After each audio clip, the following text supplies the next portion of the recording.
খ্রিস্টান ভারত, এতগুলো ভারতের মাঝখানে দাঁড়িয়ে আমি ফিরোজা, একটি ভারতীয় মেয়ে।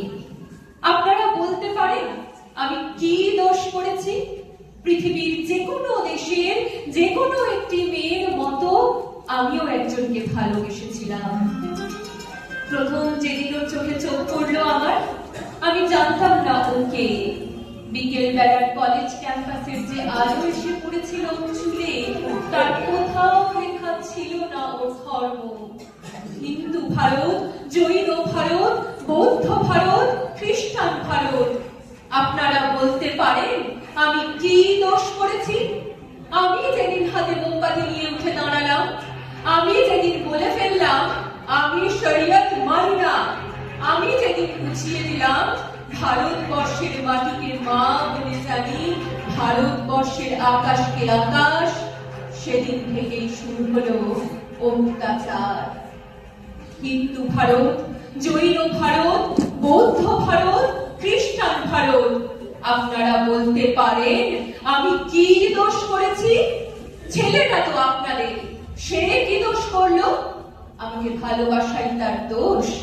ছেলেটার বাড়িতে আপনারা ঢিল ছুঁড়লে, পার্সেল করে ছেঁড়া চটি পাঠালে, ওকে হাতে মেরে বাড়ির দেয়ালে বড় বড় করে লিখে দিলেন এসব চলবে না।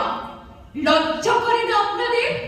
আপনারা এগিয়ে থাকা মানুষ, MA pass, BA pass, doctor, engineer, আমলা, মাস্টার, আপনারা এই গণতন্ত্র নিয়ে ভাষণ দেন আর প্রয়োজন মতো গণতন্ত্রের ত্রুটি চেপে ধরেন। ঠিক আপনাদের। আমি কি ছোটবেলায় ভোরের আলোয় সরস্বতী পুজোর ফল কাটিনি? আমি কি স্কুলের বারান্দায় বসে রাত জেগে আলপনা দিইনি? আমি কি পাশের বাড়ির হিন্দু বাবার জন্য রক্ত দিইনি? ওদের বাড়ির উঠোনে বসে ওদের ছেলেদের অ ক খ শেখাইনি? আমি আরবি শিখিনি, ফার্সি শিখিনি, উর্দু শিখিনি। বাংলাই আমার ভাষা। এই ভাষা আমার ভাত, আমার রুটি, আমার চোখের কাজল, আমার পায়ের ফুল। এই ভাষা আমার গোপন চিঠি, যার অক্ষরে অক্ষরে লেগে আছে আমার চোখের জল। আমরা যেদিন বিয়ে করি সেদিন কফি হাউস গিয়েছিলাম। ও সেদিন আমাকে ঝোলা ভর্তি করে রবীন্দ্রনাথ কিনে দিয়েছিল। হাওড়া স্টেশনে পৌঁছে কানে কানে রবীন্দ্রনাথ বলেছিল, ফিরোজা তুমি আমার মৃন্ময়ী, তুমি আমার লাবণ্য, তুমি আমার সুচরিতা।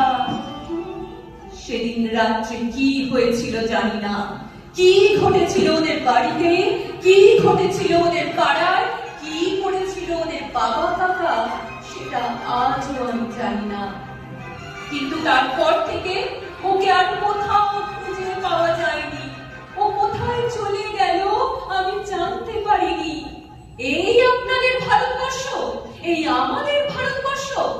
আমি একজন সাধারণ মেয়ে, অথচ বাড়িতে, পাড়ায়, অফিসে, পুজো প্যান্ডেলে, বিয়ে বাড়িতে, অন্নপ্রাশনে এখনো আমাকে নিয়ে ফিসফাস।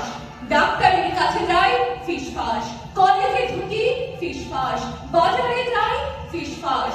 এমনকি যে হাউজিং এ থাকি সেখানেও চলতে থাকে অবিরাম লুকোচুরি। ওটা লুকোচুরি নয়, ওটা ফিসফাস নয়, ওটা আপনাদের গভীরে লুকিয়ে থাকা একটা সুপ্ত গুজরাট।